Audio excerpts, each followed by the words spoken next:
Hey, everybody, welcome to the Horror Syndicate Discourse, and we're going to do some 1990s horror talk tonight. And we've got the somewhat the usual suspects. Nate and Seth are here. There's no Jared. There was only Zool. I should have saved that for the 80s.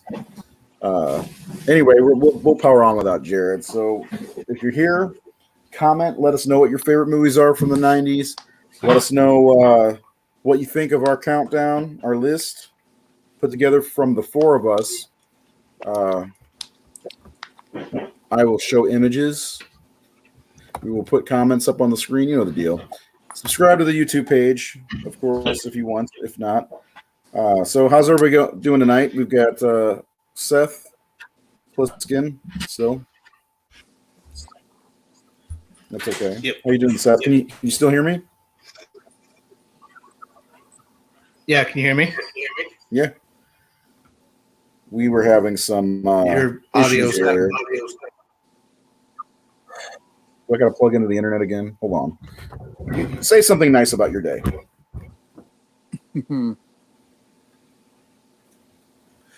I'll be right back. Something nice about my day. Let's see here. The belt on our dryer broke, and we're trying to find the number and match it up to get a new belt, and it's nowhere where it's supposed to be. So it's a wonderful, wonderful day. That is a good day. Sorry, it's not. But it's a great day. Nate, what about you? How you doing today? I'm good. My dog's over here killing Scooby-Doo. That's not good. Chloe. Sean Sheridan says Scream is the best horror film in the 1990s and one of the best of all time. It revived the genre movies that was dead. Well, we'll have to see where it ranks on our list. Good night, again, we picked 35 movies, each of us, on our individual selves or whatever. All lists were very different. Seth's list, I'll tell you, 1 through 25 was In the Mouth of Madness. All of it. And then you guys didn't count that list. Redo it. We saved that for our special In the Mouth of Madness countdown show. And then my number one was Candyman. So I don't remember where I put Scream. It's got to be in the top 5, I'd say. Oh my goodness. Haven't seen that. Love to see that you're wearing your Horror Syndicate shirt. Appreciate that. Yep, Scream did a lot for the horror, because horror was dying out in the 90s. That's why I found this decade a little difficult. Nate, how do you feel about the decade overall as a whole? I'm gonna turn my fan on while you say it. I think it's kind of the weakest in my lifetime, but there's a lot of good in there.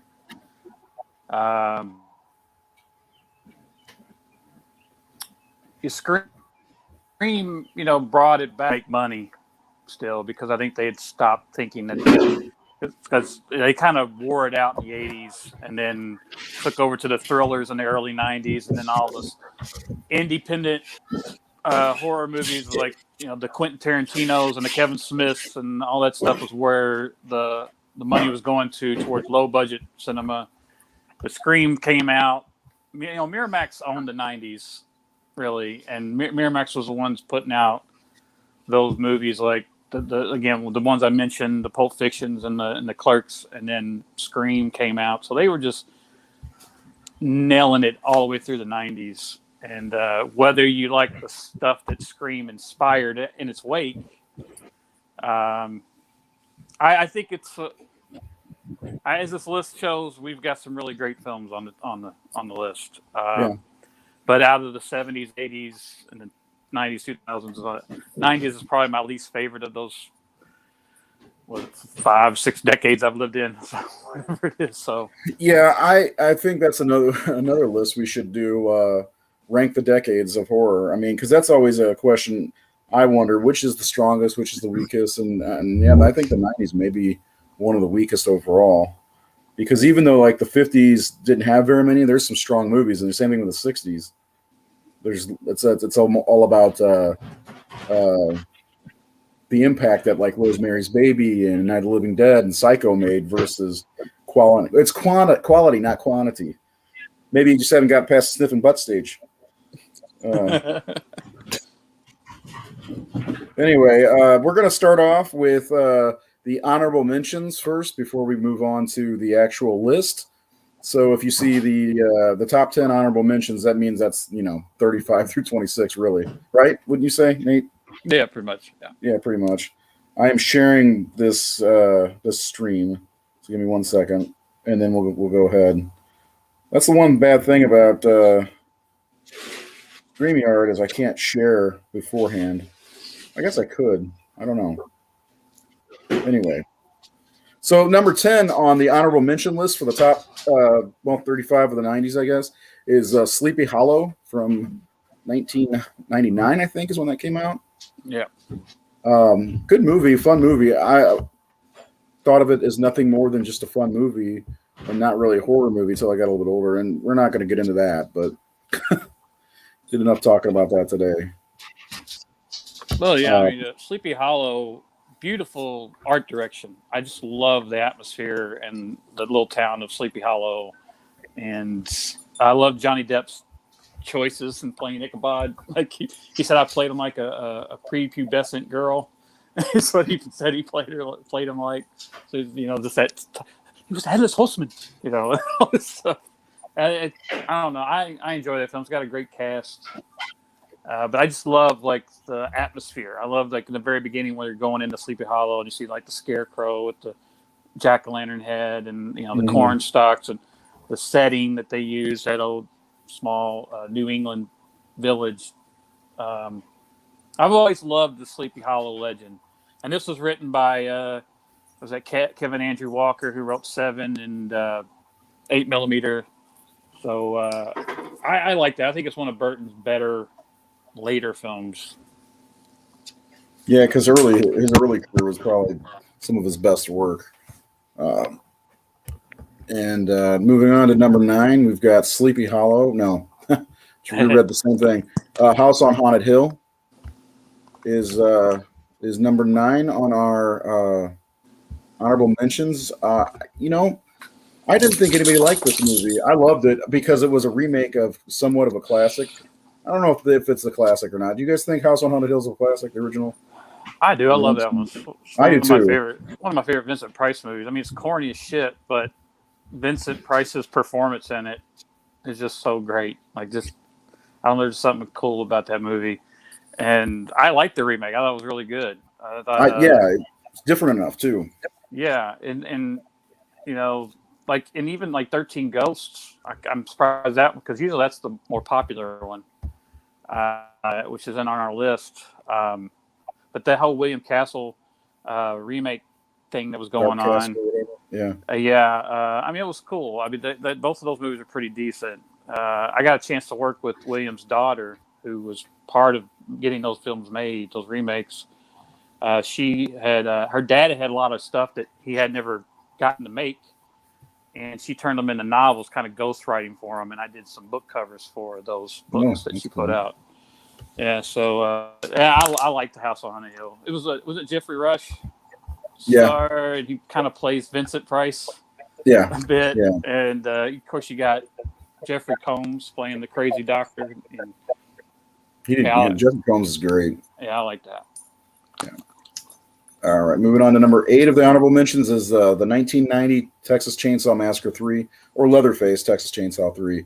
I love this movie. I don't know where I ranked it though. I don't think it was in my top 25, but I do love this movie. It's a lot of fun. It's a good sequel. The first 3 Texas Chainsaws are really good, in my opinion. Yeah, I've always thought this was an underrated one. It's got a great lead. It's got Ken Foree. It's got Viggo Mortensen chewing it up. I mean, it's real dark and gritty. And I've always been a fan of that one. Yeah, it's quasi remake, they say, and I actually wrote an article on the horrorsyndicate.com on how it actually is a sequel to the second movie. So check that out. And we did talk about it last year during our Texas Chainsaw-thon. which I think spanned over 3 episodes, didn't it? I believe so. Yeah. Yeah, excuse me, I just burped. Number 7 is Cube, a movie I've not seen all the way through. So it wasn't on my list. It probably is better. I just didn't get to finish it. Nothing against it. I just didn't get to finish it. I never revisited it, apparently. I've only seen it once, and it was just really damn inventive and cool. Like Yeah. I kind of felt like when I saw Saw 2, it felt like it was ripping off Cube to me. Like this whole thing of this group of people trying to get out of these, figuring out the puzzle pieces to escape. Yeah. Just realized I don't think Tremors even made our list, did it? It didn't. No. No. Okay, number 6 is Ravenous. Another movie I didn't finish. I don't know what. Did I just not Ravenous. finish movies in the 90s? It's the 90s. That was my Said the game teenage thing, man. years, Well, it was my teenage years. I couldn't sit still for anything. The only one that really grabbed me then, looking at our list, was probably. Interview with a Vampire was early, but later in the 90s when I got my license, I was never home. And Ravenous, I don't even know when that came out.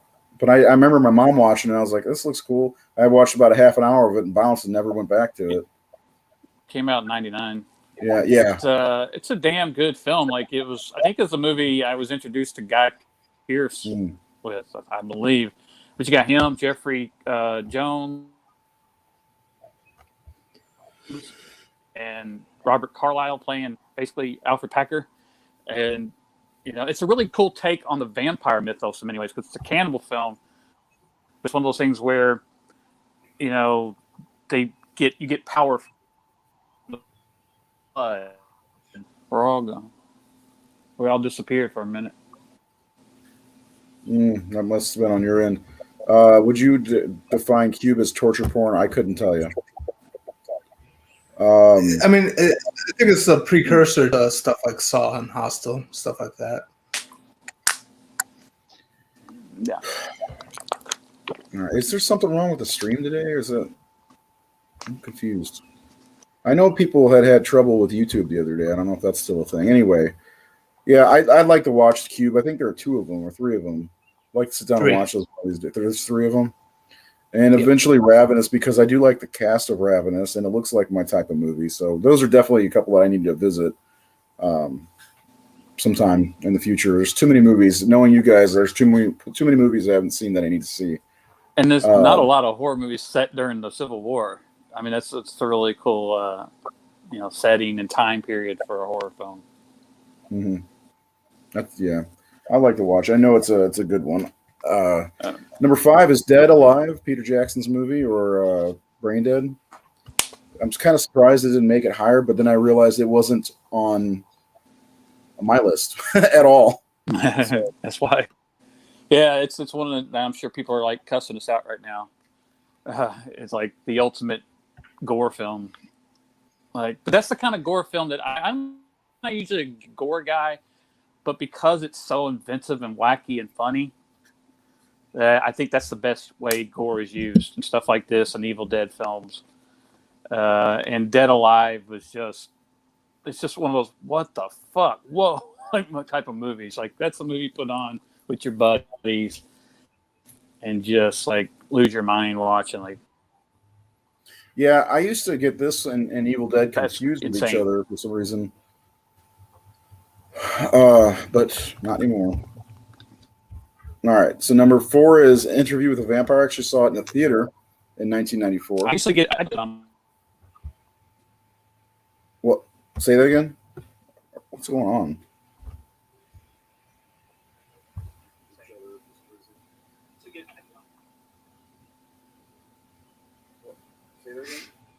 Okay, sorry, Nate. I'm watching our feed to see if it's glitching out or whatever.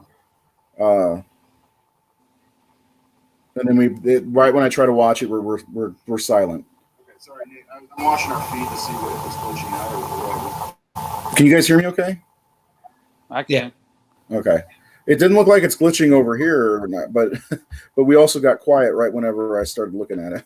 So anyway, where are we? Yeah. So Dead Alive, fun movie. Interview with the Vampires next. I had that high on my list. I like that movie. What do you guys think of Interview with a Vampire? I like it. It's a good movie. But it's not one that I watch a lot. I watched it a lot when I was in high school. When I was really getting into vampires, I think there's a lot of cool stuff about the Trying to vampire romance the mythology. ladies. Yeah. Yeah. But it's not one that was, I don't think I even had it on my list. It's a good movie, but it just didn't make the cut. What about you, Nate? I need to go watch it again because I haven't seen it since it came out. And again, I'm not a big vampire guy, and that whole romantic. I'm blanking on her name. What's her name? Kirsten Dunst? No, Rice. Oh, Anne Rice. Anne Rice stuff. I just never got into. So I don't know. I just bunch of pretty vampires. I just think it's like the Twilight of the '90s. I guess to me, it's probably better than the Twilight, but it is. Yeah, I'm sure it is. But I wasn't into all that Vampire Masquerade and all that Anne Rice stuff, and so it's just one of those things that's just not in my wheelhouse. It's not. I'm not saying because it's Neil Jordan. Neil Jordan's a great fucking director. So yeah. And I know Anne Rice, as far as vampires, you can't. I give her all the credit in the world. She's one of the queens of horror. So Queen of the Damned. Yeah, it's just one of those things. It's not my thing. So that's it. Yeah.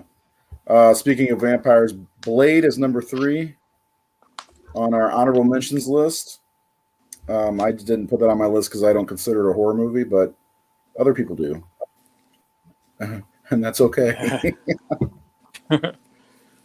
I like that movie. I thought it was cool. It's yeah. I mean, it's a comic book movie, but if it wasn't a Marvel character, would you feel it's a werewolf or a vampire movie, straight horror film? I think people would, but because it is a comic book based thing, because really it's just and what's the difference between that and like John Carpenter's Vampires or Daybreakers or something like that? Like I mean, it's just a vampire hunter killing vampires. I mean, that's any other day of the week you'd say that's a horror film.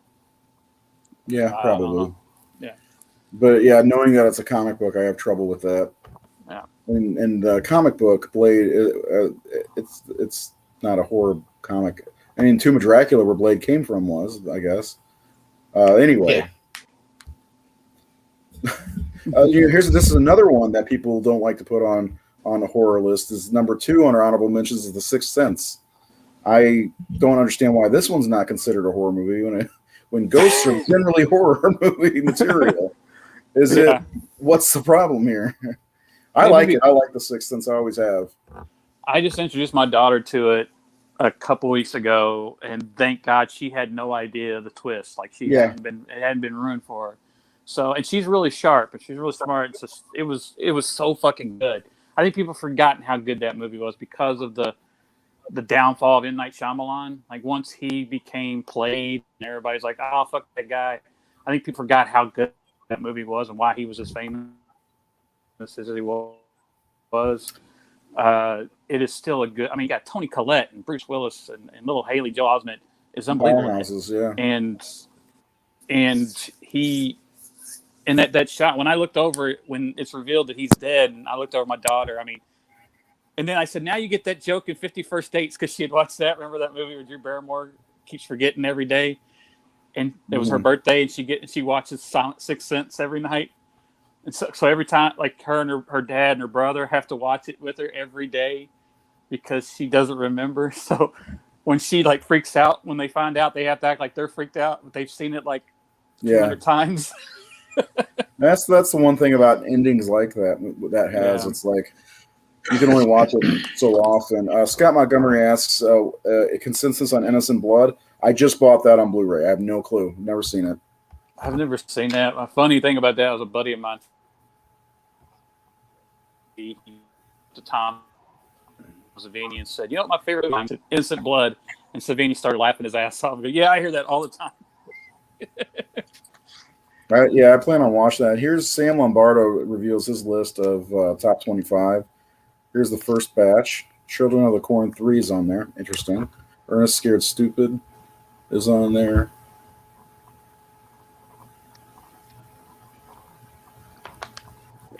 So what's our number one?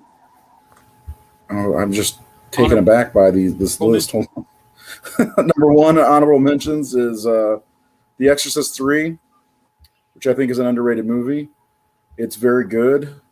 It despite having some issues, but I like it. I don't know how you guys feel, but I really enjoy it. Fucking great movie. Probably should be on the top 25. I think I had it pretty high on the list.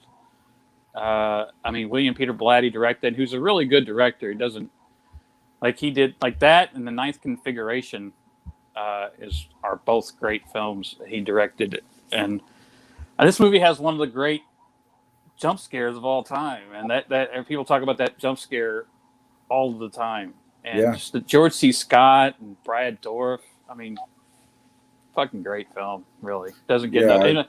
I mean, it just doesn't give enough credit, I think, anymore. No, it doesn't. Seth, I don't know. Do you like Exorcist 3?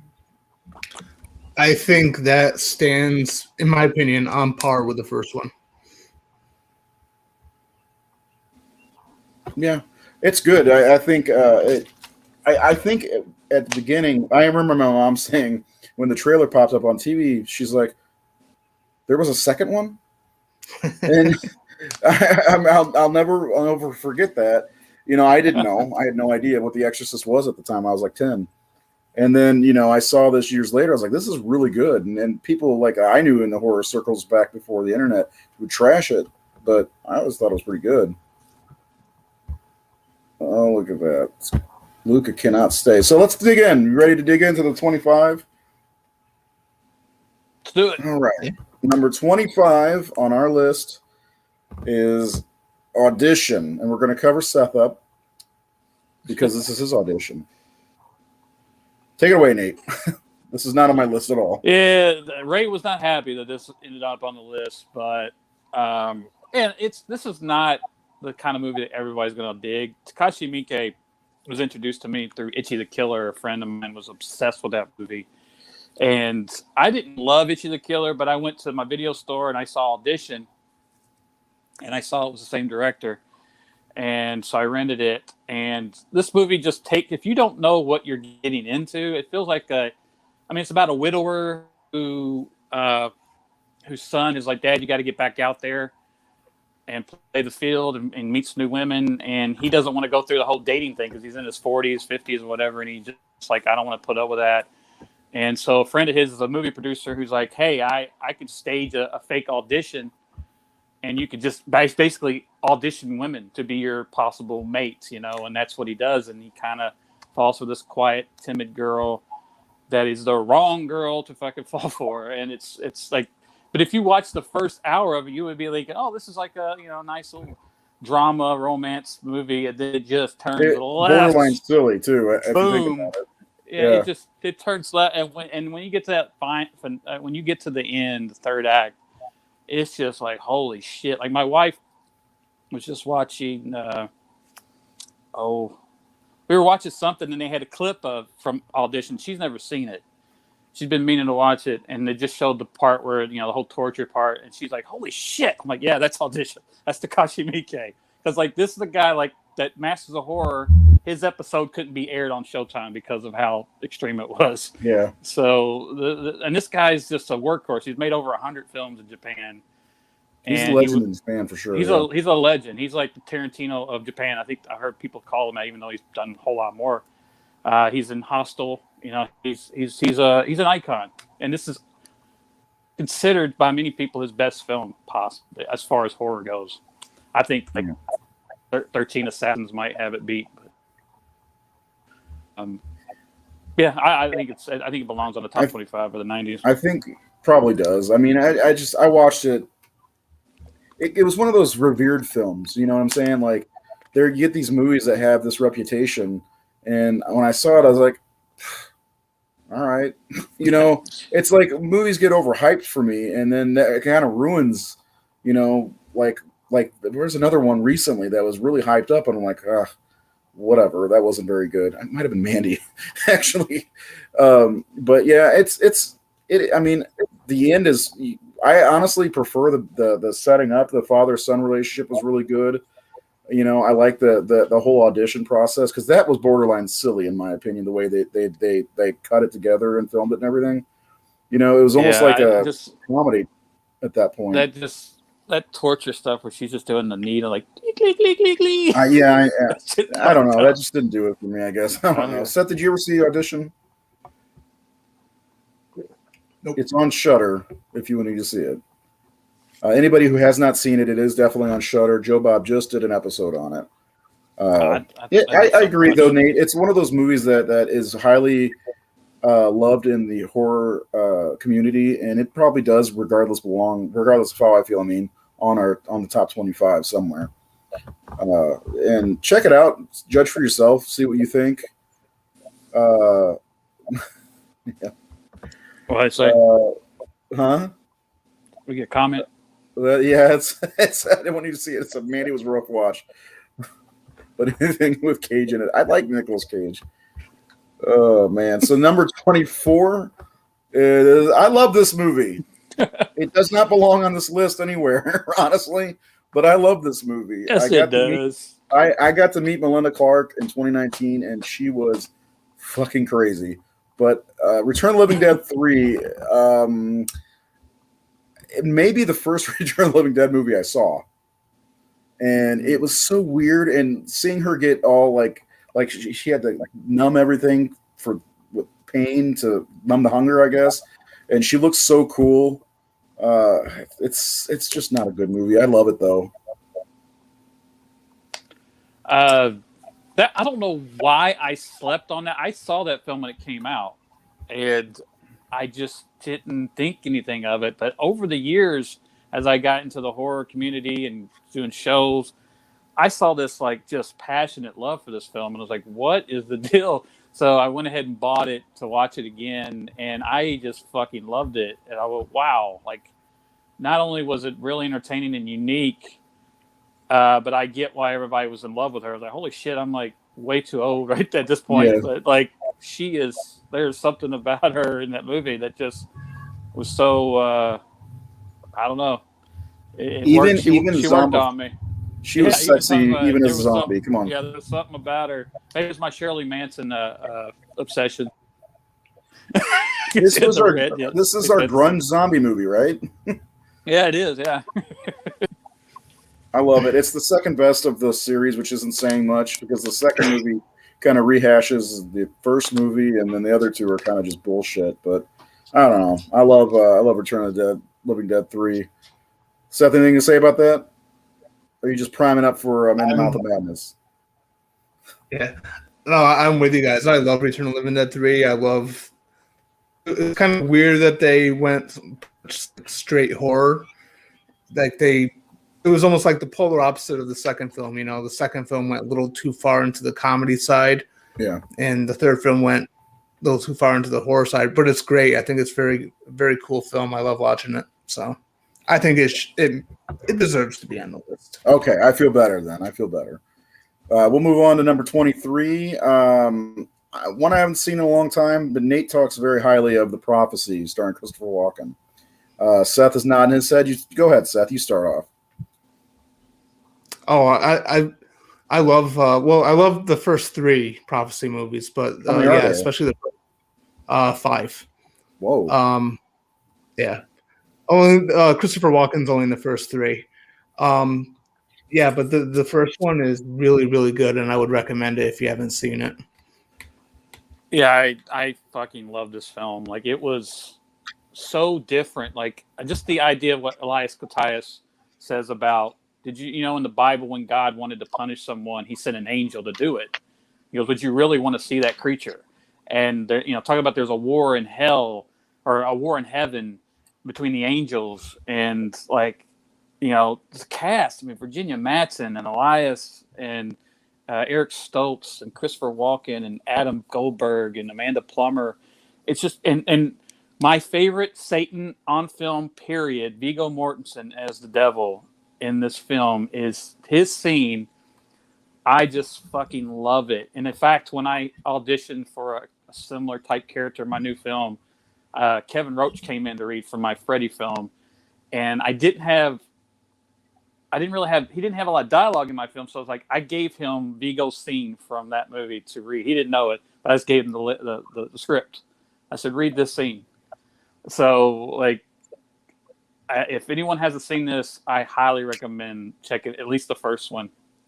It's just very, very unique and dark, and just it's a different take on angels and heaven and hell, and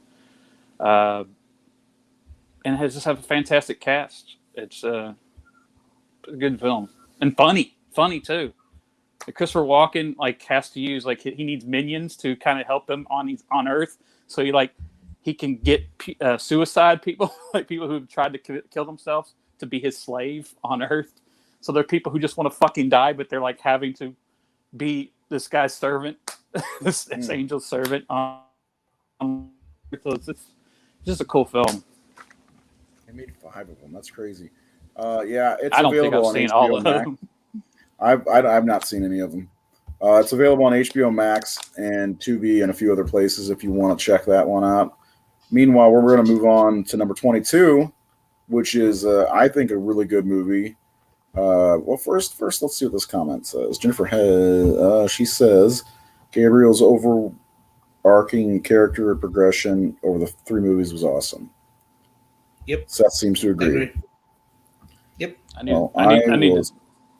need to see the other ones because I only really remember the first one. Maybe we can do a whole episode on all 5 of them one day. The second movie is really good too. I think the second movie is just as good as the first, in my opinion.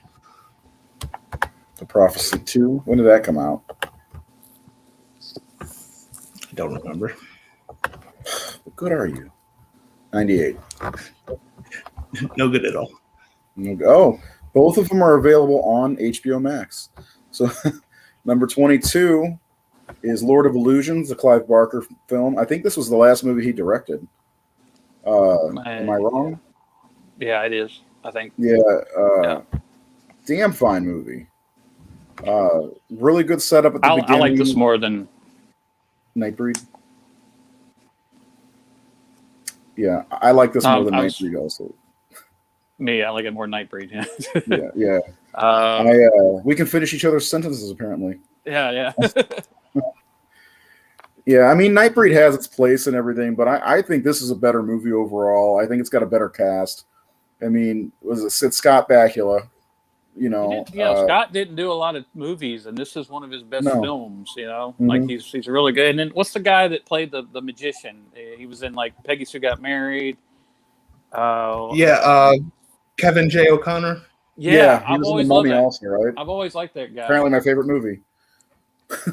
He's got a really unique voice, and he's always been really standout. He's never really been a huge star, but there's just something interesting about him. Hey Benny, looks like you're on the wrong side of the river.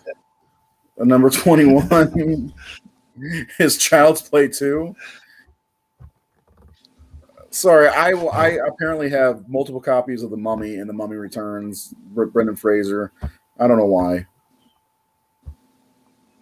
Titanic hands down. This is a top pick for the 1990s horror movies. H2O. Yeah. So Child's Play 2 comes in number 21 on our list.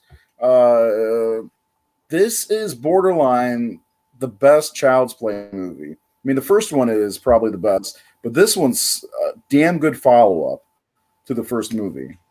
It's definitely the second best of the series. I mean, I never from the took these get-go, too seriously when they think out, but when we did our show, and I rewatched them, I loved part 2. I really did. I liked this a lot. I think there are gaps of stuff missing out of my brain because I don't remember doing a Child's Play show. Jesus. Oh, we did. I think we ranked all of them. I believe you. Yeah. This one's pretty good. It's a weird series, but yeah, this is pretty good. I love the beginning, the opening when they're reconstructing Chucky. I love that scene. I think that's so great. Yeah, this will be my top 3 Child's Play movies with the original and Curse of Chucky. Good choices. I was going to say Bride of Chucky. That movie. Oh my lord. Yes. So there you go. There's our number 21. Seth, do you have anything you want to say about Child's Play 2 before we move on to another sequel? That's my favorite one. That's my favorite one of the series. I like it more than the first one. I have a lot of fun with it. I think it's just awesome, and like that. I just love that low angle of Chucky coming out of the closet and the with the ruler in the class with the The ruler. arts- Yeah. It's just awesome. Yeah. I will say this does something a lot of sequels don't do. It doesn't. Finale. Yeah, it's Yes. so good. This movie adds to the mythology without messing anything up. You know what I'm saying? Like it really does a good job. And I also loved him Go ahead. burying the other good guy in under the swing. That was so killer. Yeah. The love reveal of that is fantastic. Yeah. All right, moving on to number 20 is another sequel. And Morgan, if you're watching, Scream 2. What's there to say? This is the second best Scream movie. It's great. I love it. It was quite a great surprise. It was the last time the Scream series had balls. I don't know. Part 4's got balls, I think. It's like one of the first kills in Scream 4. Yeah, it's just how they treat the main characters. I mean, like it's very ballsy killing Randy. Sorry, dog. I remember the excitement for this movie because I was such a huge Scream fan, and seeing that, like, I think MTV released like an exclusive clip of the scene where Arquette and Kennedy are talking about sequels, the rules of sequels, and I remember just like, I can't wait for this movie.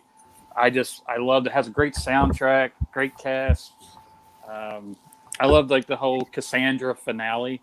Mm-hmm. Also, like the introduction to Timothy Olyphant. Yeah, I've never seen. I thought that guy immediately jumped out. Jerry O'Connell had just become.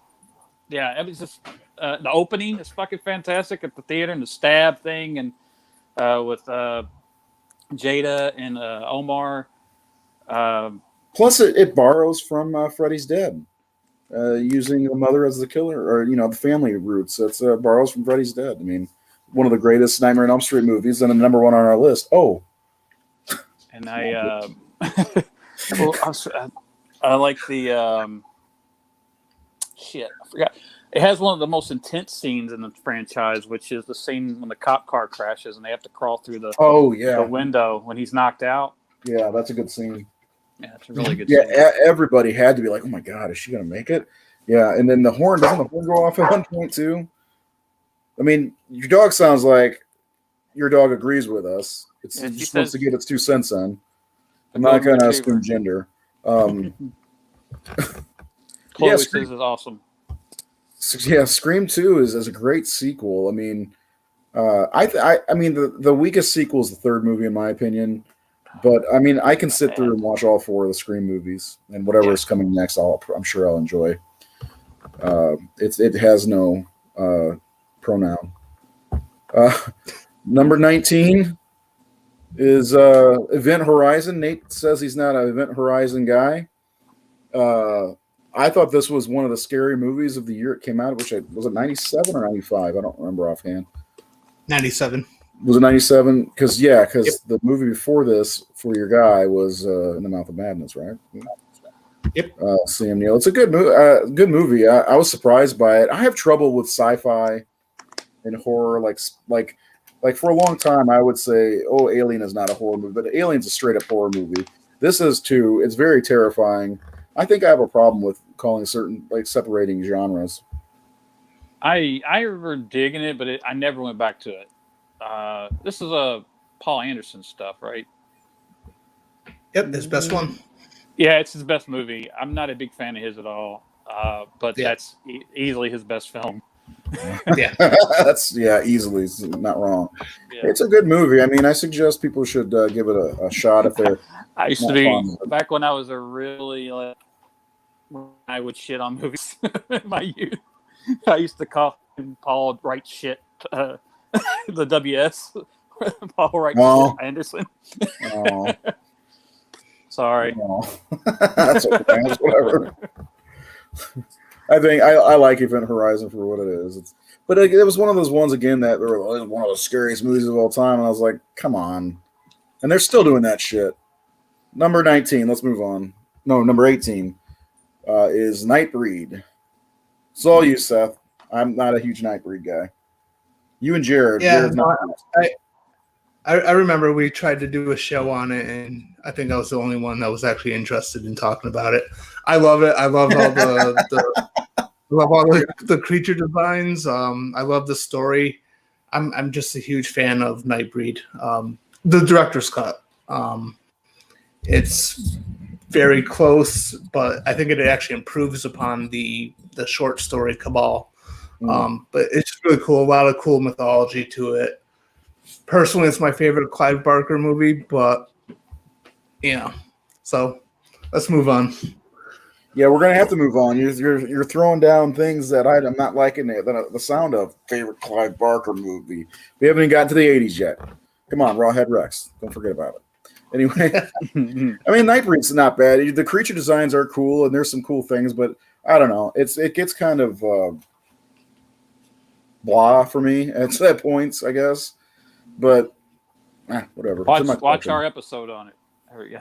Watch it. It's yeah. Good luck with that. Number 17 is Jacob's Ladder. This movie scared the shit out of me when I first saw it. Yes. So this was like the first movie did that. Yeah, that shit scared the shit out of my head going back and forth and stuff. Yeah, like just fuck. And even watching it again for the first time in years, in I think 2017, I'm like, holy shit, this movie still fucks me up. So just really strongly written and made, and it's so surreal and weird and just haunting and dark and fucking scary. Like you said, it's just. And Tim Robbins, along with the cast, just very good in this movie, in my opinion. It's one of the most interesting horror films of the 90s, without a doubt. Yeah, Jacob's Ladder is definitely one of. I don't know, Seth. How did you feel about Jacob's Ladder? Have you seen? I liked it. I honestly, I haven't seen it in a long time. It's one I should definitely own, but I just don't. But I do remember liking it a lot when it first came out. It's probably why I kind of like Hellraiser Inferno, because it kind of rips it off a little bit. But oh yeah, I guess it does, huh? Yeah. Hellraiser Inferno rips it off, or what? Other way? Well, yeah, Inferno came out after, so that's what I thought. Yeah. I'm just saying I like Hellraiser Inferno. So okay, yeah. Well, you put that high on your ranking list for Hellraiser movies too, didn't you? Yeah, motherfucker. I'm kind of grateful we don't have a comment section on horsenugget.com. I had to shut it off because people were bashing. No, I had to shut it off a while ago because we were getting spammed by something. So, for some reason, my poster did not save for the next one. So I'm going to find a quick image to put up for it. Give me 1 second. And it's not going to be the best boobs ever, even though, best boobs ever in this movie. Am I the only one who thinks so? Oh, I think I know what that is. Seth, I don't know if you've seen this one or not. Give me 1 second. I got an image. I had so much trouble finding a poster for this movie that would save right for StreamYard, and it wouldn't work. And it's an Italian horror movie. It's one of the most bizarre movies I've ever seen in my entire life. And it is it's got 3 titles also. It's Cemetery Man, Della Morte Delamore, or is it Delamore Della Morte? Or Demons 95. Yeah. This movie is fantastic. It's such a crazy ride. I love this movie. This is one of the zombie movies I always forget to mention when we're talking about great zombie movies. Yeah. It is. It's just so unique, and like Rupert Everett, that's his name, right? Rupert Everett. Yeah, that's him. Like he became like he like hit fame right after this when he was in My Best Friend's Wedding with Julia Roberts playing her gay friend, and he was really great in that. But like this was my introduction to him, and it was just something really cool. It was like a pulp thing. Like you see him, and he's like every night he has to go kill all the dead because they rise every night, and he's like a cigarette, and he gets his revolver, and he goes out and kills. And it's just so the editing and the art direction. It's a beautiful film. It's a just differently European film. How about that? Just like if you want to watch something, if you haven't seen this movie and you're wanting something quirky and bizarre and artful and just fucking cool, Cemetery Man, Del Morte Del Amor is a good choice. Yeah, I love it. I didn't. It was one of those movies. Another one of those that was, everybody talked about when I started watching Italian horror movies and foreign horror movies back in 2016. This is one everybody talked about, and we didn't have any in the U.S. I had to buy a bootleg. I shouldn't be admitting this at Horror Hound a couple years ago, and I finally watched them. Like, I cannot believe I have not seen this movie. It's so awesome. It's great. It's really fun, twisted, bizarre. It's got a great ending. It's not streaming anywhere either, as far as I know. It's weird. So, yeah, I don't know. Like, because I saw it when it hit VHS over here when it was Cemetery Man, and just fucking loved it. And for you boob lovers out there, you'll love it. Yeah. Scott Montgomery, I'm looking at you. I know you like it. Yeah. Delaware de la Morte. I like that. Delaware. All right. Moving on to number 15, and this is definitely high on Jared's list, is Demon Knight, the Tales from the Crypt movie. Out of the two Tales from the Crypt movies, this is the best of the two. Oh, I think there's a third one. But Billy Zane's off the chain in this movie. God, what's his name? The main... William Sadler. I always forget. He's such a good actor, but I always forget his name. He's awesome. Jada Pinkett's in it. It's a good-ass movie. Dick Smith. Definitely Billy Zane's best film, in my opinion. Is it Dick Smith? Did I say that? No, that's not the right name. Dick Miller? Dick Miller, thank you. Yeah. Knew it was wrong right after I said it. I like this one. I haven't seen it in a very long time, but I did remember enjoying it. There we go. I love titties. Watch this movie. There's sex in a cemetery. Anyway. Yeah. That made Seth walk out. What happened? Sex in a cemetery makes Seth leave. So anyway, yeah, Demon Knight. It's a fun movie. It was unexpectedly fun, and I think did it come out after Bordello of Blood? I don't remember. Came out. It was the first one. Was it? Because I didn't see this one. I saw Bordello of Blood. Vampires, Yeah, I think that's why Bordello of Blood, it was such a letdown because Demon Knight was such a fun movie, and Bordello was like, oh, they just shit the bed on this one. Yeah, it wasn't as good. I mean, there's some good stuff like Erica Leniak and Dennis Miller, yeah. See, people, check this one out. It's definitely better. It's it's about these people in kind of like what is it? Like a bar? It's kind of like Feast. It's kind of like a siege movie where you're in this kind of bar, hotel, or something. Yeah. And there's demons outside trying to get in, and it's one of those type Night of the Living Dead type setups. Yeah, Scream Factory released that and Bordello of Blood a couple of years ago. They're both, in my opinion, worth owning, especially this one. And don't try to get Billy Zane to say his famous line from this because it's too long. He won't do it. Yeah, it's good. Definitely worth checking out. Demon Knight. Unless Seth has something else to say, we can move on to number 14.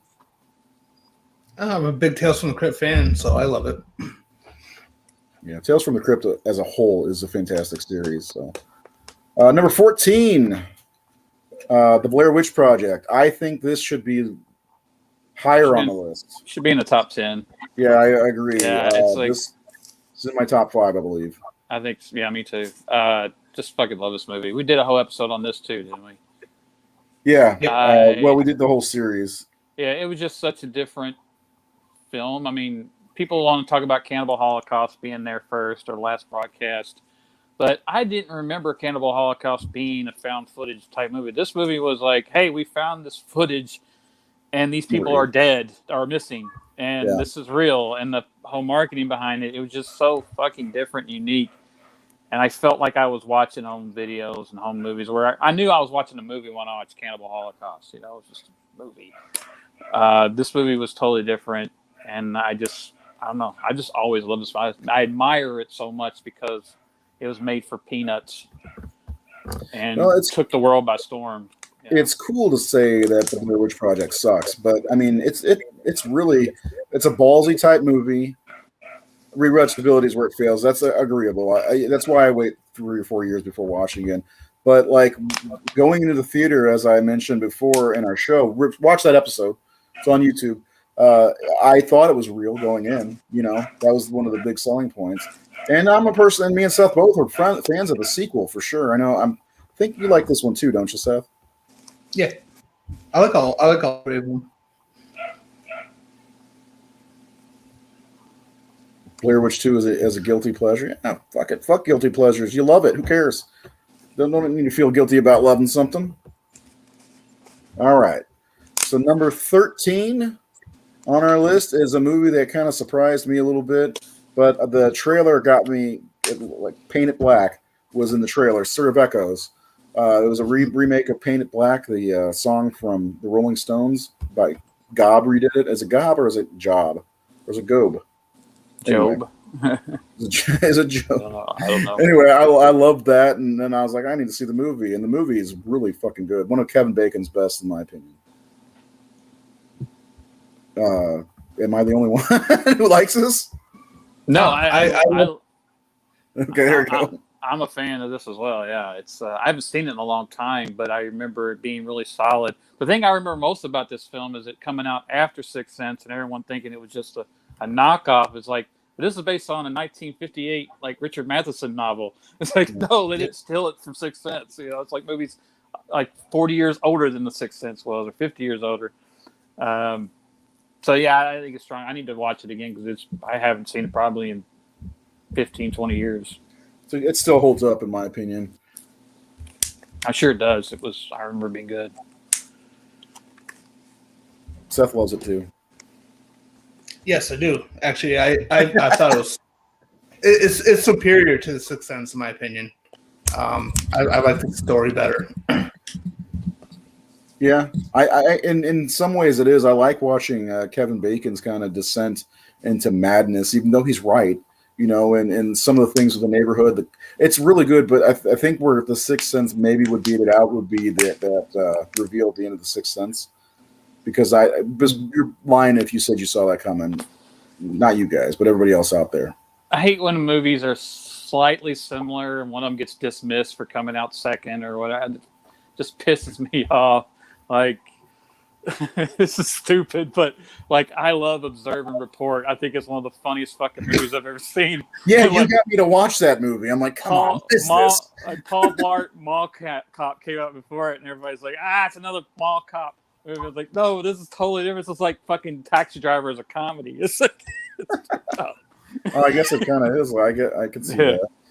I don't know. Give it a chance if you haven't seen Stir of Echoes. Number 12 is another Peter Jackson movie, The Frighteners. God, I love this movie. I always forget about this one. Right. But why do we forget about it? Because I forget about it too. But it's so good. You know, Michael J. Fox in probably his second best role after Back to the Future, in my opinion. I like Doc Hollywood a lot. Oh man, I forgot about Doc Hollywood. That was a good movie. Damn it, Michael J. Fox is underappreciated actor. I love Michael J. Fox. I'd watch that dude do anything. He's such I watched him on Family Ties for so many years. You know, Family Ties. He's just like. I've been watching reruns of Family Ties. I hadn't seen it since it was on, and just like I just love Alex. He's so fucking. Michael J. Fox was just such a talent. Yeah, but I think The Frighteners is. This might be the movie that introduced me to Peter Jackson for real. I had seen Dead Alive, but I had no idea, and I really paid attention. Within a few years, we were seeing. Lord of the Rings, but this made me go out and rewatch Dead Alive and then Meet the Feebles and Bad Taste I saw after seeing this. So this was the gateway. Plus, again, Jeffrey Combs is in this, and he is. The thing is, I can't tell you. I want to say this is one of his best roles because it's so bizarre. But Jeffrey Combs, he's such in my opinion, such a really great actor because I didn't know it was him until a few years ago. Yeah, he's a chameleon. Yeah. He's absolutely. I think it's a great ass movie. Yeah, and just a shout out since we're talking about Peter Jackson. My favorite Peter Jackson movie of the '90s didn't make the list, but it was on mine. Was Heavenly Creatures. which is Kate Winslet's debut, Melanie Linsky's. I fucking love that movie. That was, I think Dead Alive's the first one I saw, but I think Heavenly Creatures was my second. Am I doing something? Yeah, you see what I'm doing? What? I gotta mute. Hold on. Seth, say something. The Frighteners is great. I especially love Jake Busey as the killer. Yeah. And Dee Wallace, Dee Wallace. My God, her transformation, like you think like the whole movie that she was kind of like manipulated into it, but then she has like this turn towards the end. Like when she's running through the corridors with a shotgun chasing him, awesome stuff. I love her performance in that. Yeah, I love the whole Charlie Starkweather thing. Yeah. Oh man, John, you need to see this, bud. This is a good one. This is definitely one that you'll like. The effects may not hold up as well, like because you see the death rolling around, and it's that old '90s CG. But if you can get past that, I mean, the three ghosts that are with Michael J. Fox's character that help him, and the old cowboy guy, so great. Plus Arlie Ermey's in it. You know, there's just Oh yeah, I forgot he's in the get out of my cemetery. There's so much good about this movie. It's definitely worth a watch. He's basically playing his Full Metal Jacket character as a ghost, basically. Yeah, I don't know if I'm not sure I can see if it's streaming anywhere because it's a must in my opinion. I think any of these movies that we're talking about are musts, but let me see. It is. And a fun fact too is it was originally going to be adapted as Tales from the Crypt movie. I need to watch that again and show my daughter that. I think she'd like that one. Yeah, you'll like this then, John. He says I can get past that if the characters. Yeah, great characters all the way around. Every single character, in my opinion, is very good in the movie, and it's got a great story. It's really definitely belongs in the top 100 of all time, in my opinion. Well, like Michael J. Fox is like a medium who fakes hauntings, right, to get money, rip people out of money, but he actually like shit starts to actually happen, right, and like he can actually see the dead. He actually sees ghosts because he's got two ghosts working for him. But he uses the ghosts to get money out of people, to con people, which is a great fucking concept. It's really good. Concept. Yeah. It's definitely worth watching. Check it out if you get a chance. You can rent it on most streaming services or go buy it. You should just buy a physical copy because we want physical media to never go away. Well, I don't want it to go away. So anyway, number 11 is From Dusk Till Dawn. Nate, I'm going to say it again, another movie that I never thought of as a horror movie. It's got fucking vampires. I know it does, but it's the thing is the way I need to start thinking about it. It's so much more than a horror movie because the first hour is them on the road, bank robbers, or these two brothers, and then all of a sudden, I saw it in the theater, and I'm like, this is a pretty awesome movie, kind of a Quentin Tarantino type of thing. And he's in the movie, and I'm loving how it's going, and then all of a sudden they get to the titty twister. And it's vampires. I'm like, what? It was one of the biggest surprises ever. And I loved it though, and Tom Savini's in it. Well, I was such a Tarantino nerd that I was counting down the days for this. It was like, I still am. What I mean is anything he was working on, I knew what was going on with it, and I was waiting for it, and I even remember when the movie was being filmed, there was in the press, they were saying that George Clooney's got a bunch of tattoos. And no, it's from the Tarantino movie set, But the Gecko Brothers, I wish we'd got more movies with them because it was a great little duo. Harvey Keitel and, Juliette Lewis and Cheech Marin. And that was kind of I guess Desperado, Danny Trejo was in that. Salma Hayek was, just at the height of her beauty. Satanic Pandemonium or something like that. I don't know if there's been a hotter woman on screen than her in that movie. Ever? No, just in general, period, ever. No, just in general, ever. Yeah. And I just fucking love it. It's got that great thing. It's K&B's having fun and balls to the wall gore because that's what it was all about. Robert Kurtzman was the one that came up with the story. He met Quentin back before Quentin got big, and Quentin made a deal. He said if if you do the effects on Reservoir Dogs, I'll rewrite your script for you. And he wrote the script for From Dusk Till Dawn back then. And then Robert Rodriguez, when he met Quentin on the, on their whole Red El Mariachi and Reservoir Dogs runs at the film festivals, Robert wanted to read everything Quentin had ever written, and he read From Dusk Till Dawn. He said, "I would direct this tomorrow," and Quentin said, "If you direct it, I'll rewrite it," and that's how that happened. So this was like the first thing, I think, after maybe Four Rooms came out between this and Pulp Fiction, but I think Four Rooms came out first. Yeah, that was a good one. Yeah, but From Dusk Till Dawn just like a blast. Another fun movie with a great script and great characters. Someone should have gotten an Academy Award for their work on that film. Yeah, I don't disagree. Man, that's a good one. It's one I like to revisit. I heard the series that they did a couple years ago was pretty good too. I didn't get to watch it, but Seth, you seen it? I've seen the first season. They stretch out the first movie for several episodes. It's actually really good, in my opinion. Michael Parks hanging up for like. Oh yeah, he was in it too. Yeah, the opening, that was my introduction to Michael Parks, and it was just like, well, and John Hawkes too, who was the clerk, who was amazing. Went on to bigger and better things. But Michael Parks. That's what made it feel like a Tarantino movie, though, was that opening. And how that played out. It reminded me a little bit of what was going on in Pulp Fiction with Honey Bunny and Everybody Be Cool.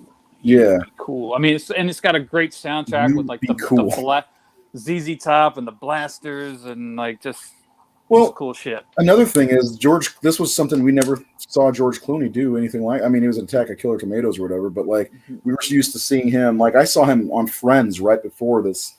I saw this. He was. This was his reintroduction to film, like kind of off the fame of ER. Yeah. This was kind of his first film, because he had done film before that, but he was just not a star. ER. And then a year later, he was in his best movie, Batman and Robin. You guys don't like Batman and Robin? Make you feel like this? No? Sorry. Okay.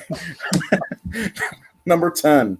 And I don't know how this got this high. And nothing against the movie. I love the movie, but I don't know if it's top 10 90s. So we'll see what everybody thinks. You guys agree that this belongs in the top 10. People Under the Stairs. I do love this movie, but I don't know that it belongs in the top 10. What say you guys? I love it, but no. I love this movie. It's one of Wes's best, but it's not top 10 for me. 90s. I do like it a lot. It's really unique. It was creepy as shit. Like I didn't know what to expect. I didn't know what was under those stairs.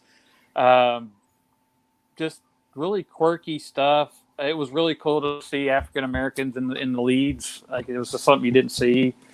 And the kid was great. Well, probably my introduction to Ving Rhames. I don't think I'd ever seen Ving Rhames before. Yeah. Kelly Jo Minter I've always loved. And Sean Whalen, I think that's my introduction to him. But the star of the show was Everett McGill. Oh yeah. Him and the wife, Wendy something or other. They burn in hell or die in hell. God, they were amazing. I mean, yeah. God. Yeah, it was a good movie. Yes, check out Four Rooms. It's great. No, Randy Quaid's not in this. It's Everett McGill, if this is who I'm thinking you're talking about. From the classic Silver Bullet. Yes. Did you notice how that didn't make my 80s list, by the way, Nate? Thanks a lot. Silver Bullet didn't make it? Oh, I'm sorry. No, it would have been number 2, but you ruined it. No, I'm sure it's on Seth. Yeah, so who got this ranked so high? Was it Jared? Must have been Jared and Seth. Probably. I think so. Had to be. Seth, where'd you have this ranked? I don't think I had it pretty high. I think it was kind of like mid or... The reason this one and the next one are in the top 10 is because the way we rank them is if they're all on all 4 lists, then they go first. So this was on all 4 of our lists, but they weren't highly ranked on our list. They were low, but because all 4 of us voted for it, it's on the list higher. Because I think we had 10 movies that we all 4 voted for on our list, and This is the bottom of the barrel of our 35s. Silver Bullet is the greatest werewolf film ever. Bam. Thank you, John. I hope you're a subscriber because I agree with you. It's been said. It's final. Seth might argue with that point. Seth, tell them what it is. Okay. Seth, did you by chance see where I ranked that on my 80s list? I didn't even look at the 80s list. Okay, I was wondering why you were ignoring me for so many days. I just haven't been. Well, I already know it's going to be your number one. So I'm moving on. The number 9 is, again, another movie that doesn't really belong in the top 10, but it's a fun movie, and this is one of James Woods at his finest. Am I wrong? I don't know. I might go Casino, but I don't like his character in Casino, though. He's such a little douchebag. Yeah, I mean, this was a character like he purposely wanted to play the hero that got the gun and kicks in. Like this, that's totally out of his. Like the only time I'd ever seen him do anything like this was maybe like The Hard Way, another Michael J. Fox movie where he played the badass cop. But yeah, I love this movie. It's a really fun movie. Not a top 10 of the 90s, but I like it. But yeah, I think that's the Carpenter guy. So yeah, I had it ranked pretty high, but it's just a fun movie in my opinion. Seth, does this even register on your Carpenter ranking, like in the top 10? No, it's not in the top 10 of my Carpenter ranking. See, first off, I do love this movie, but it's not my go-to, especially when I watched Carpenter. I rewatched this one because I've been doing a marathon of every single John Carpenter movie in order of release, and I think it's a lot of fun. It's a great like Western vampire movie. I love the characters, and I love the mythology behind it. I think Valak is a really cool vampire. I like the more aggressive and vicious vampires. Yeah.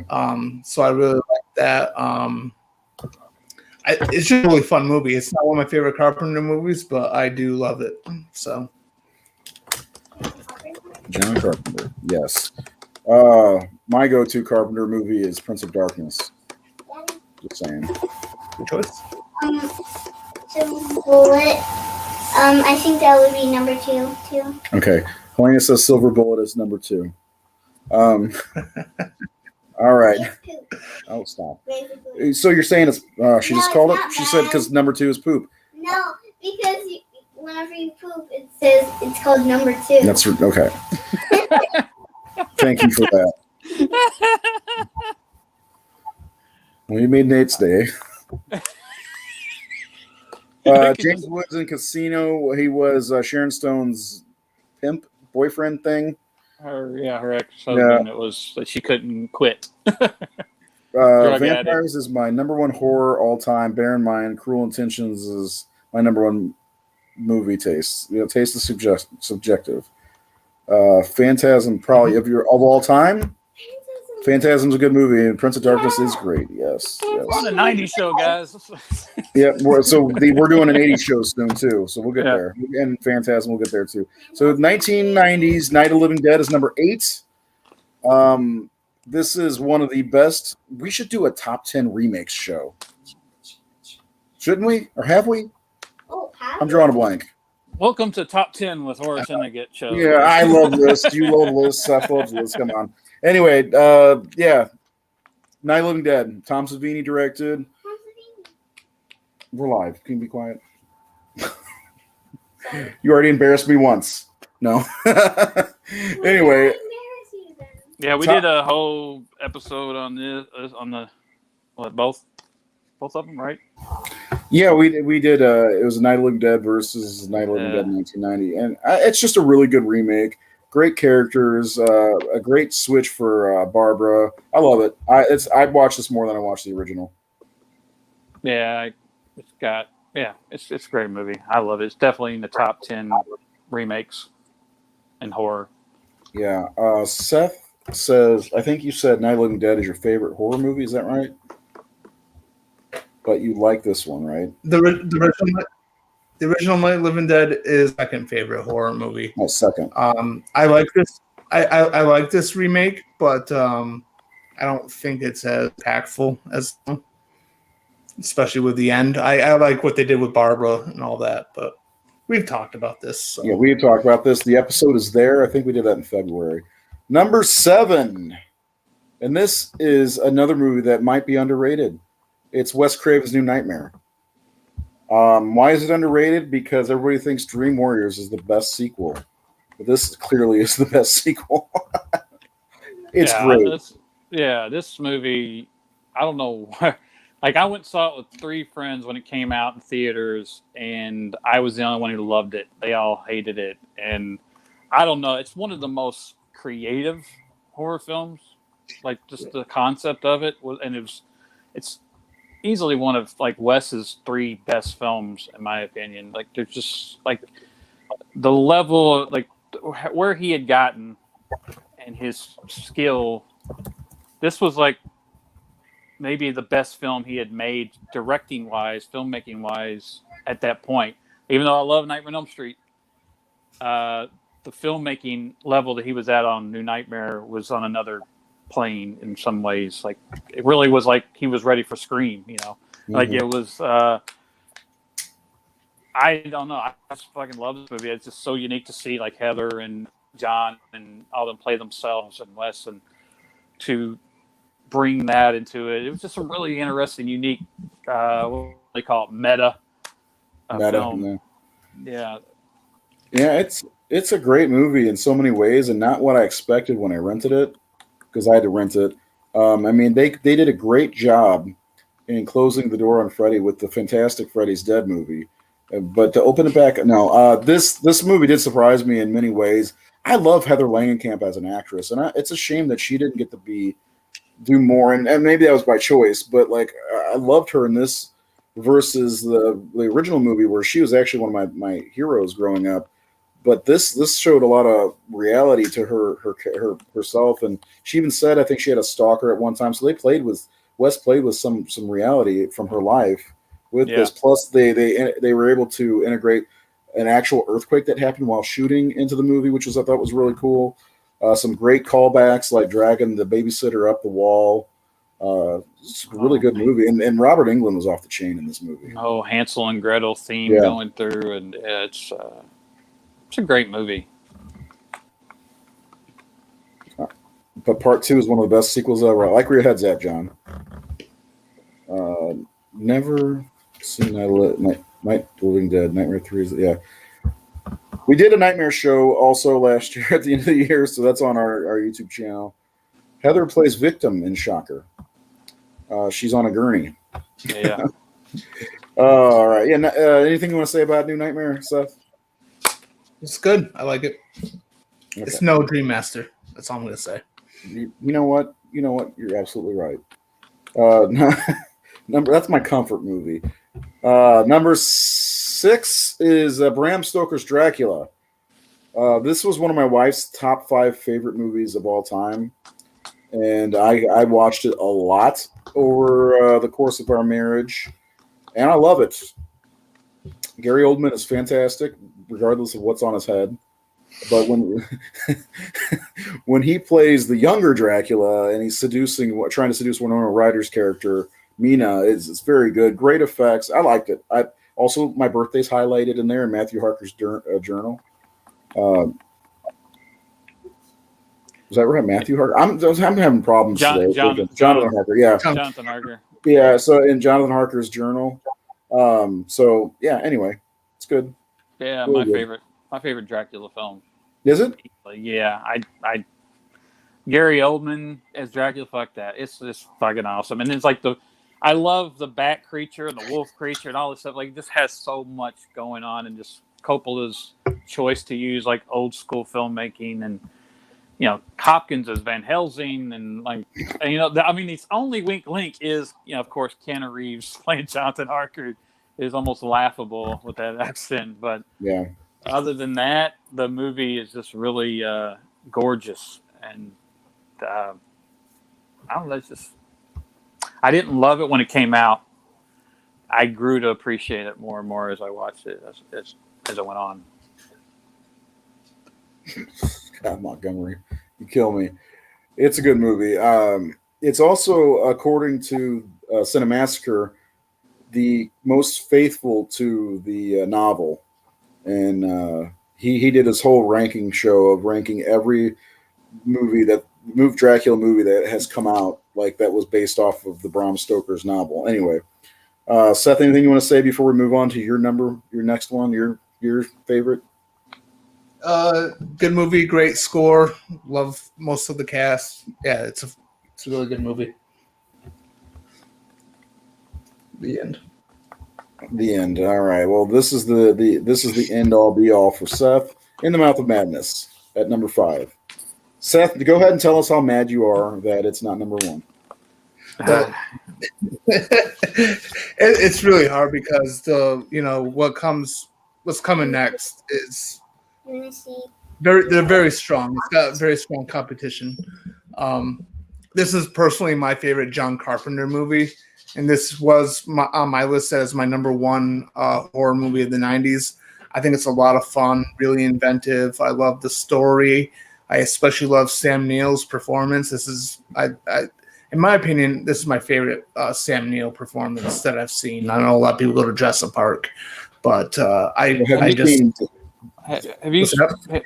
The Omen 3? Have you seen Possession? That's early. Possession is a fucking great 80s horror film with Sam Neill, one of his first. Oh, I'll have to check that out. Yeah, you'll dig. I'll have to check that out. I think you would. I think because of the Lovecraftian stuff, you're gonna fucking love this movie. Like highly, like yeah, you need to see that movie. Possession.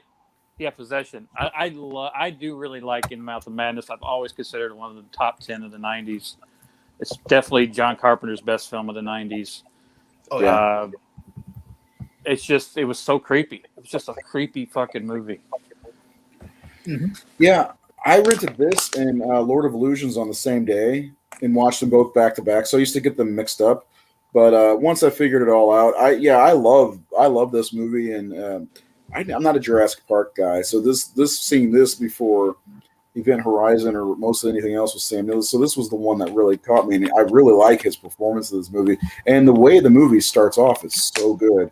Plus, it's kind of a good mix between Carpenter and Lovecraft, and in so many ways, it's so surreal. And towards the end, if you're not like going crazy with, Sam Neill's character, then you're not into the movie. This is definitely one to put the phone down to watch if you haven't seen it. Yeah, yes, The Final Conflict. That's actually not a bad movie in my opinion.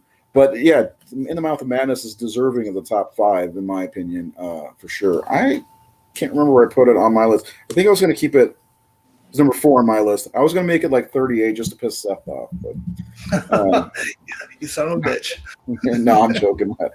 I don't do anything out of spite. I should, because this next one is my number 1 pick. Number 4 is Candyman. And Candyman, fucking God, I saw Candyman in the 90s when it came out, and I was like, all right, whatever. But seeing it again as an adult in my mid 30s with the score and kind of like, I guess, understanding it more, maybe it took me like 25 years to really understand that this movie is fucking brilliant. It's fantastic. Tony Todd's great. Virginia Madsen's fantastic. I love this movie so much. I'm really looking forward to the sequel-ish movie coming out. My daughter likes it too. The first one, anyway. I'm going to show it. Because that shit is absolute bore. Oh. Do you like House of the Devil? Because a lot of people say the same thing about that. Anyway, any thoughts on Candyman, guys? Elena gives it 100%. It's an excellent movie. It's great. It's well directed. Great score. Very kind of creepy. It's such an awesome movie.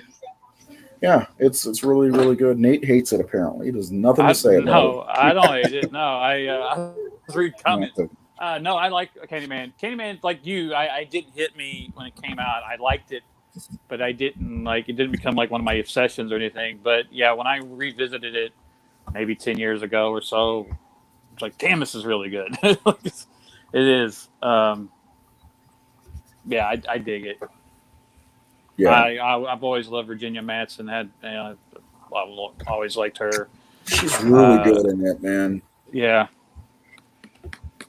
She has to. She just carries the movie. I mean, herself. We'll move on. We're running out of time. So number 3, I almost forgot to put on my list, is 1990s Misery. I mean, what can you say about? First of all, it's Stephen King, and 9 times out of 10, a Stephen King movie is going to be good. And you got Kathy Bates and James Caan, and they're both fantastic. I mean, they're the movie basically, and they're fantastic in their roles. I mean, listen, 2 movies based on authors in the top 5. How about that? But yeah, Kathy Bates is out of her mind. Great. And Made her a star, really. I mean, Yeah, she's it been did. around for a long time, and that was and then James Caan, it was his comeback because he had kind of left acting for a long time, and just phenomenal. Rob Reiner, Oh yeah, Rob Reiner. very very underrated director. He made 2 great Stephen King movies, and Stand by Me and this, and yeah, it's a perfect thriller. It's a perfect horror film. It's a perfect.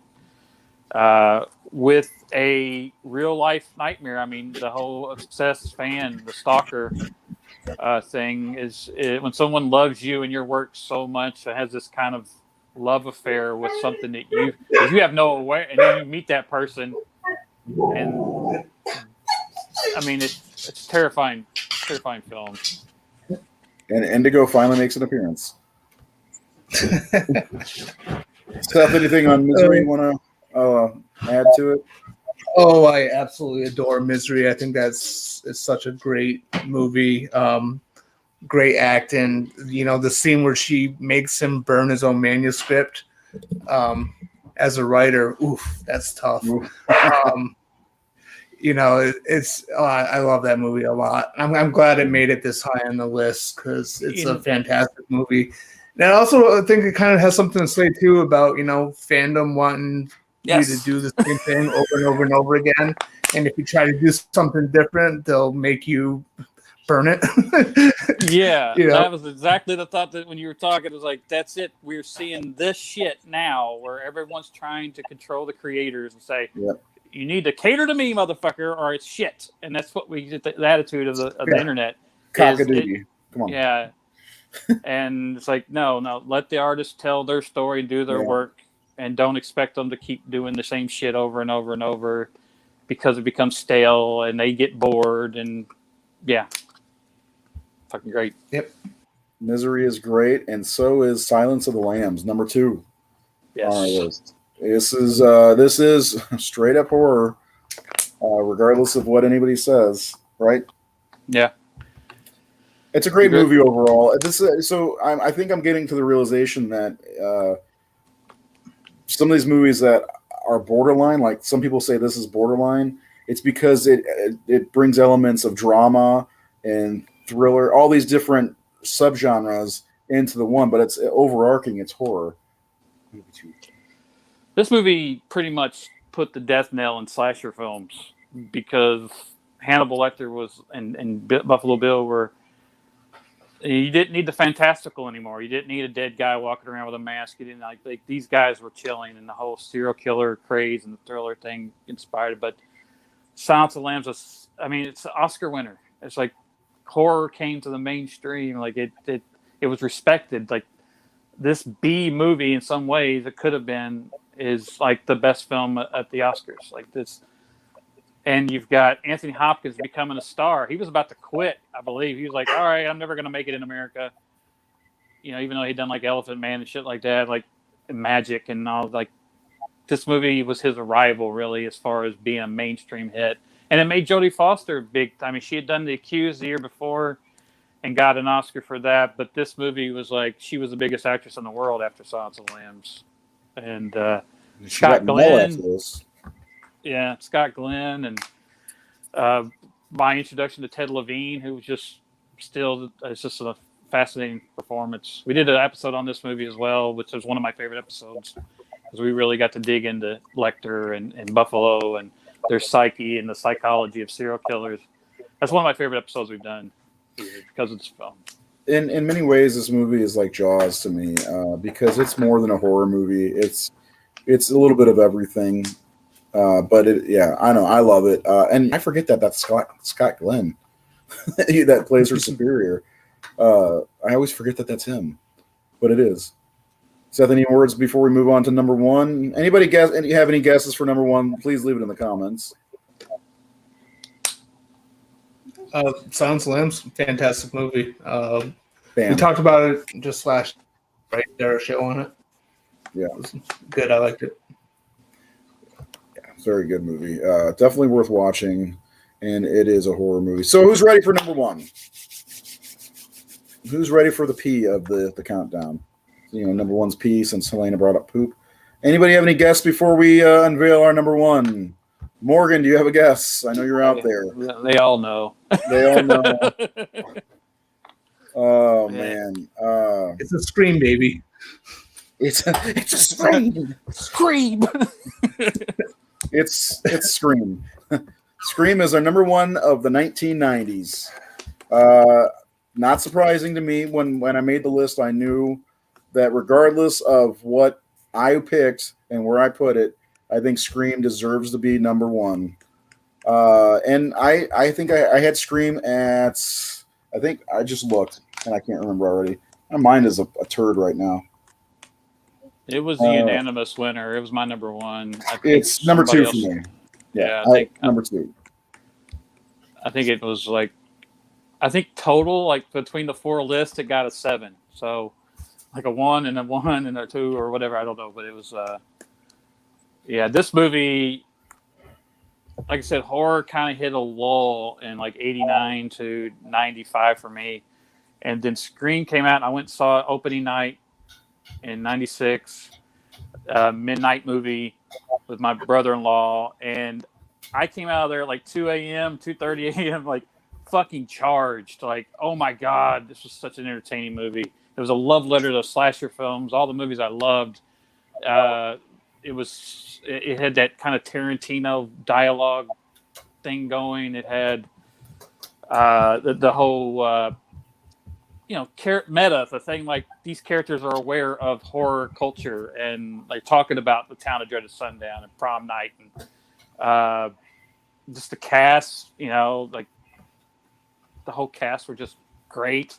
I love, one thing people don't talk about is the whodunit nature of it. Like it just keeps switching. You don't know who it is, and they make everybody a suspect. I mean, literally. As soon as you feel like you have it figured out, somebody, it's somebody else. You start thinking of somebody else. I mean, Scream, yeah. It's great. One of the great openings of all time in any film. When I finished watching Scream for the first time, because there was I remember in the early mid 90s going to the video store to rent movies, and I was renting things, and nothing against these movies, like the Puppet Master sequels and Subspecies and things like that, because there was nothing big coming out. Once in a blue moon, you'd have In the Mouth of Madness or whatever. But I remember 1993. What was the biggest horror movie of 1993? Can we name one? Return of the Living Dead 3. I don't know. Return of the Living Dead 3 or Hellraiser 3. I mean, nothing really big came out. Horror was kind of dying out at the end of the 80s. And by the time Scream came out, I watched that. I rented it and because I didn't get to see it in the theater because the horror was kind of falling by the wayside at this point. And I saw Scream. I'm like, oh my God, horror is back. It was. Scream brought horror back to the it was where it should have been. It was the biggest movie in America, probably. If I remember right, it's like it was everywhere. It was like, and it's it's a good movie if it spawns so many movies that are trying to be it.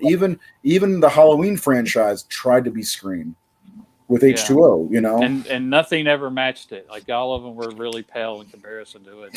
Man's Best Friend. See, that's what I'm talking about. That movie sucked. I'm sorry.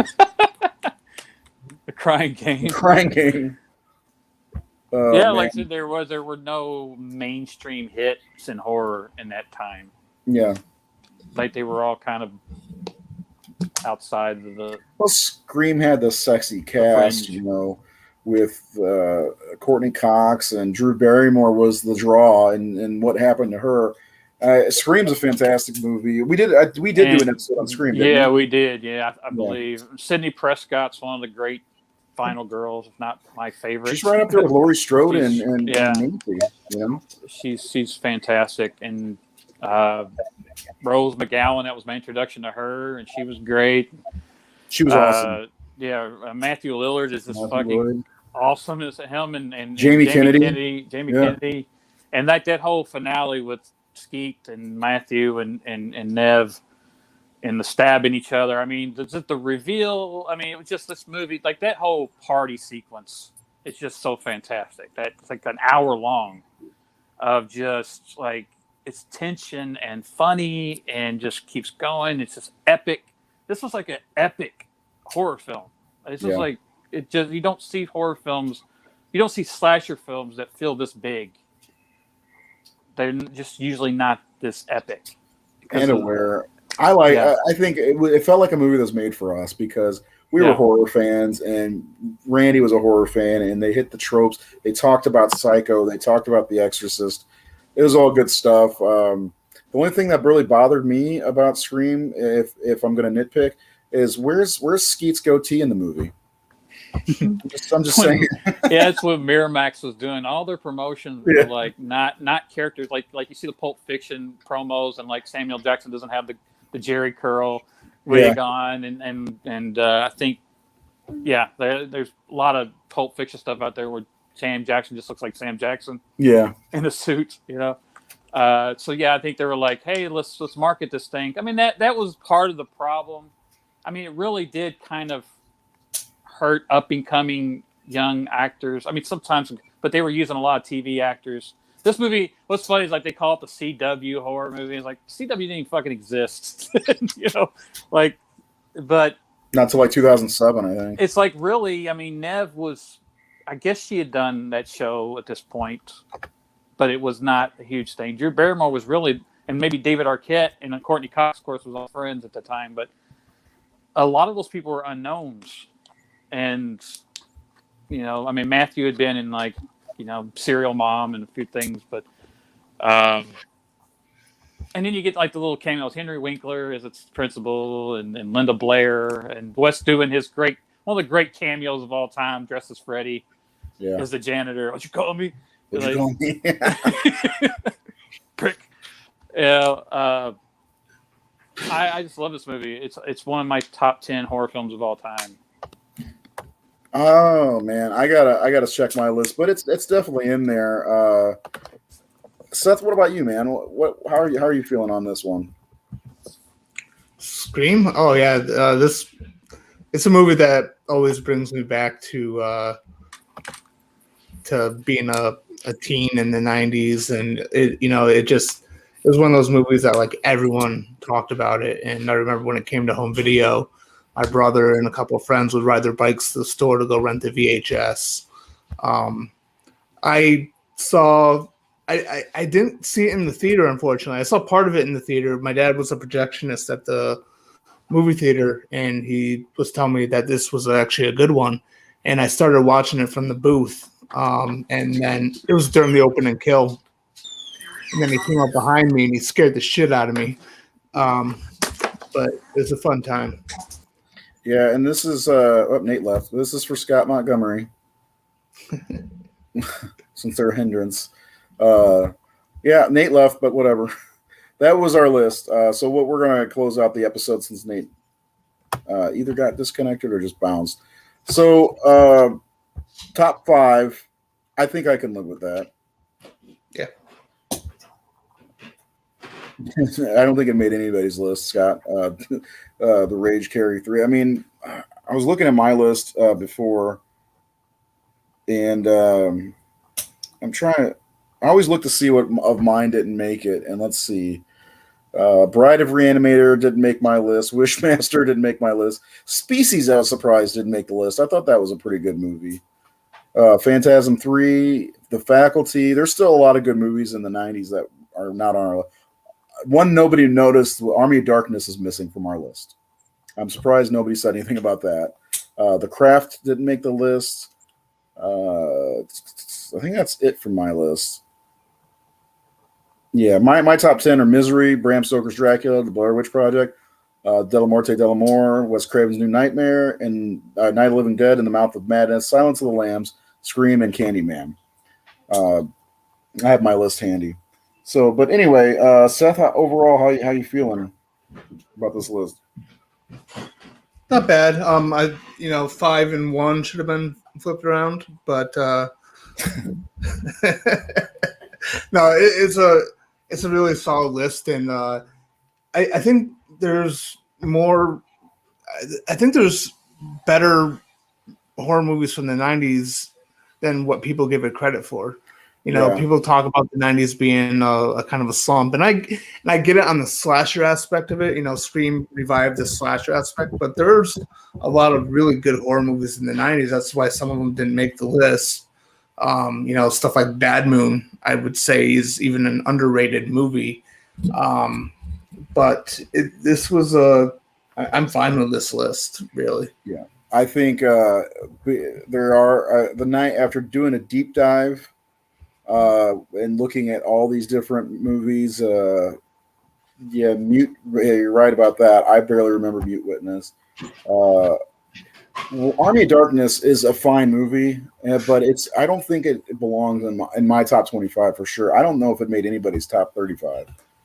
See, I love Army of Darkness. I think Army of Darkness is just such a fun time, and it's always fun to rewatch. But this is where I get into the argument of, is it horror? Because personally, I don't feel like it is. I feel like it's considered horror because of its association with Evil Dead 1 and 2. There's very little in Army of Darkness, for me anyway, that even constitutes as horror. I think it's more of an adventure comedy than anything. It's a great movie, fun time.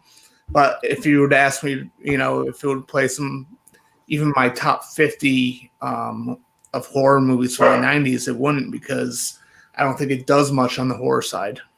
Yeah, no, I kind of agree with that. I think it would make my top 50, though. Look into the 90s again. The 90s had some good movies. I definitely think, as curators, as we are, of horror, I think this is a good jumping off point for anyone. We gave you 35 movies to watch from horror. And Scream probably is the obvious choice from the 90s. But it did bring horror back to the forefront. And the 80s, there was a new horror movie like every other week, it seemed like. In the 90s, it felt like they were few and far between. And the early 90s, to me, seemed like the time for straight-to-video movies. Like I said, Subspecies, which you love, and things like Puppet Master. We're talking Full Moon Entertainment movies. I saw a lot of those in the early 90s. And then finally, like the bigger stuff. I mean, you could even almost credit In the Mouth of Madness for bigger stuff coming out. I think they try after Silence of the Lambs. I think they may have tried to be more like that, more serious, and blurring the line between horror and thriller or psychological thriller or whatever you want to call it. So real fast, I'll go right back through the list by showing the pictures on the screen. Number 25, Audition. Number 24, Return of the Living Dead 3. Prophecy. Lord of Illusions. Number 21 is Child's Play 2. And then number 20 is Scream 2. Event Horizon. Nightbreed. Jacob's Ladder. Della Morte Delamore is number 16. And then Demon Knight. Blair Witch Project. You got to watch that movie, Seth. It's fun. Number 13 is Stir of Echoes. The Frighteners, absolute must, in my opinion. From Dusk Till Dawn. People Under Stairs is number 10. Number 9. Number 8. 7. I'm not going to say the name anymore. 6. 5 is Seth's favorite movie of the 90s. Number 4 is my favorite movie of the 90s. Number 3, I don't remember what Jared's was. Misery, number 3. Number 2 is Silence of the Lambs, probably the best movie of the 90s overall. Titanic. And Scream was number 1. So hit the subscribe button, please. If you have not subscribed to the Horror Syndicate, we're going to be doing more shows next week. We're either doing another countdown. We're in the middle of working on the 80s list, and I'll give you a spoiler alert. My number one is A Nightmare on Elm Street. So, and then we'll be doing the 70s as well, which caused some controversy in the chat today, caused by me as usual. And then Army of the Dead comes out on Netflix tomorrow, I believe. So we may talk about that on Friday or next Thursday. I don't know. It depends on what the gang wants to do. What do you want to do, Seth? You're part of the gang. Doesn't matter. Okay. Anyway, hit the subscribe button. Tell your friends about the Horror Syndicate. If you like lists, this is a place to be, especially horror lists. We're going to do the 80s, 70s, 60s, 50s, 40s, 30s, and there's only 3 movies from the 20s. That'll be a fast episode. So have a good night. Maybe we'll redo our top 100. We did that last year. Check it out on the channel. Check out any of the other content on the horrorsyndicate.com as well. Seth just did a major article. No, it's a review, but it's good. Check it out. And Morgan's doing this zine, as she calls it. She's so young. I don't understand her. These kids today. Kids today. And I will post this. I need to post the 2000s list on the horrorsyndicate.com, but I'll post this one as well as soon as I remember to do that. And you guys have a good night. Hit the subscribe button, and we'll see you next time with another video. Whenever.